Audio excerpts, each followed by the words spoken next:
Bonjour à tous et bienvenue. Je vous emmène avec moi aujourd'hui sur la route des 5 châteaux. On va en découvrir 4.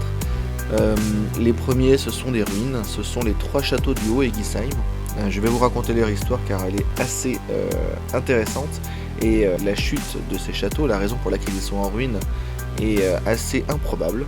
Et ensuite, on ira voir le château du Hollandsbourg qui est un petit peu plus loin et qui est lui aussi une histoire très intéressante.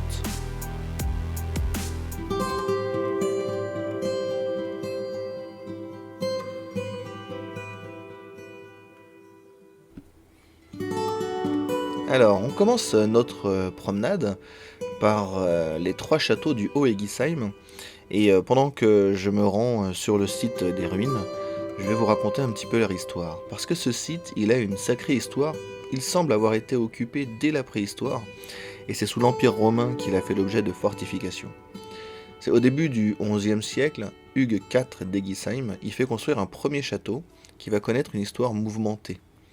Parce qu'il faut savoir qu'entre le XIe et le XIIIe siècle, le château va être divisé entre plusieurs lignées des comtes d'Egisheim, qui vont se disputer l'héritage et qui va mener à la construction de diverses fortifications, donnant ainsi les 3 châteaux.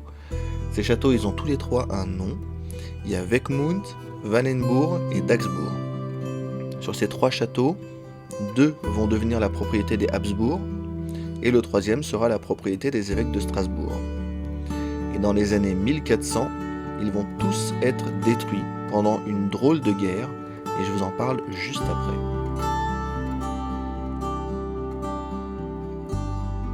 Alors les ruines que vous trouvez derrière moi font partie d'un complexe entre guillemets qu'on appelle les 3 châteaux. Pourquoi ? Parce que on savait compter déjà à l'époque et puis qu'il y en avait 3. Mais ce qui est assez insolite avec ces châteaux, c'est la raison pour laquelle ils ont été détruits.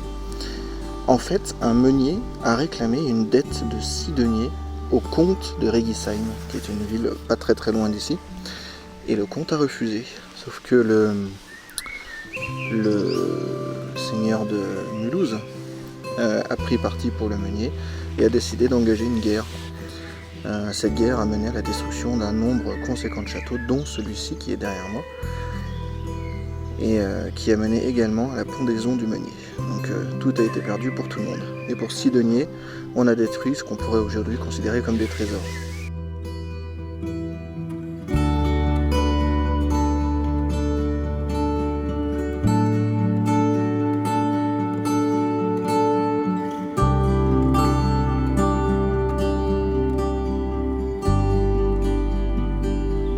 La vue est vraiment pas mal. Et si vous regardez en moi, je vais vous montrer à ce niveau-là, voilà.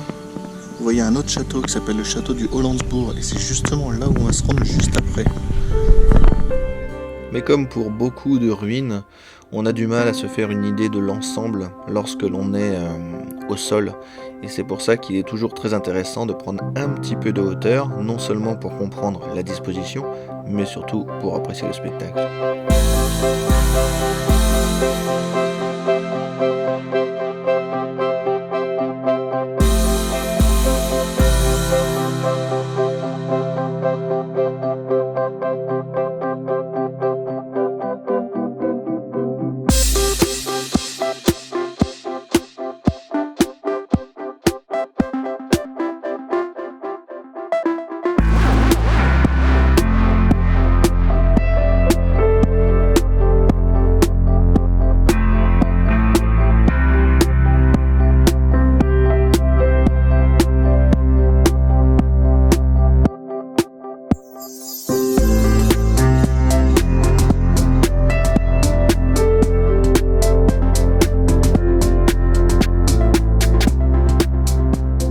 Alors on quitte le secteur des 3 châteaux et on va aller jeter un œil du côté du château du Hollandsbourg. Sur les images que vous avez pu voir, il a l'air d'avoir été préservé de la guerre dont je vous parlais tout à l'heure, mais pas du tout. D'ailleurs cette guerre, pour info, on l'appelle la guerre des 6 deniers, c'est dire. Mais pas du tout, il a été en grande partie détruit et c'est le travail de nombreuses personnes qui a permis de le reconstruire et de le réhabiliter de façon à ce qu'aujourd'hui même on peut aller dans le château et le visiter. Donc on redescend le long chemin qui nous a mené aux 3 châteaux, on monte sur la moto et on va faire un petit tour du côté du Hollandsbourg. Et on en profite, il y a des très beaux paysages à voir entre temps.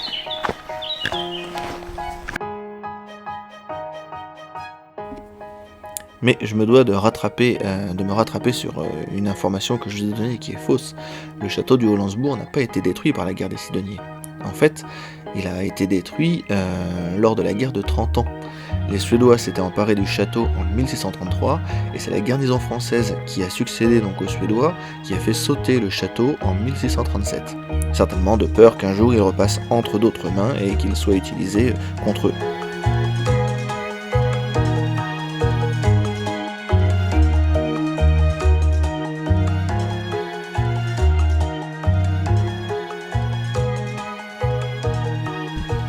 Et bien sûr, comme pour tous les châteaux de la route des 5 châteaux, si on veut pouvoir l'admirer, il faut grimper. C'est parti. Alors le château du Haut-Landsbourg, lui, il a été construit en 1279, sur ordre de Rodolphe de Habsbourg. L'objectif, pouvoir veiller sur la ville impériale de Colmar, qui est juste en contrebas, et également sur les frontières ouest de l'Autriche antérieure. Nous y voici. Derrière moi, c'est le château du Haut-Landsbourg. Et ce nom n'est pas choisi par hasard, mais le meilleur moyen de découvrir le château et de vous raconter son histoire, c'est quand même depuis le ciel.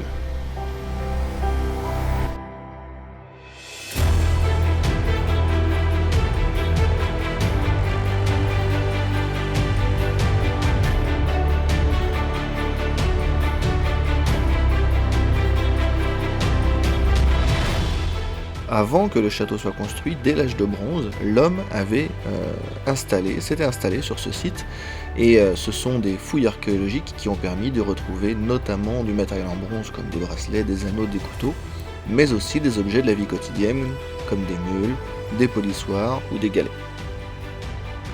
En 1840, le château est classé au monument historique. L'ampleur des travaux est si importante qu'en 1979, l'association pour la restauration des châteaux du canton de Winsenheim va avoir le soutien financier de la région et des villes voisines pour la réhabilitation du château, mais aussi pour son fonctionnement quotidien.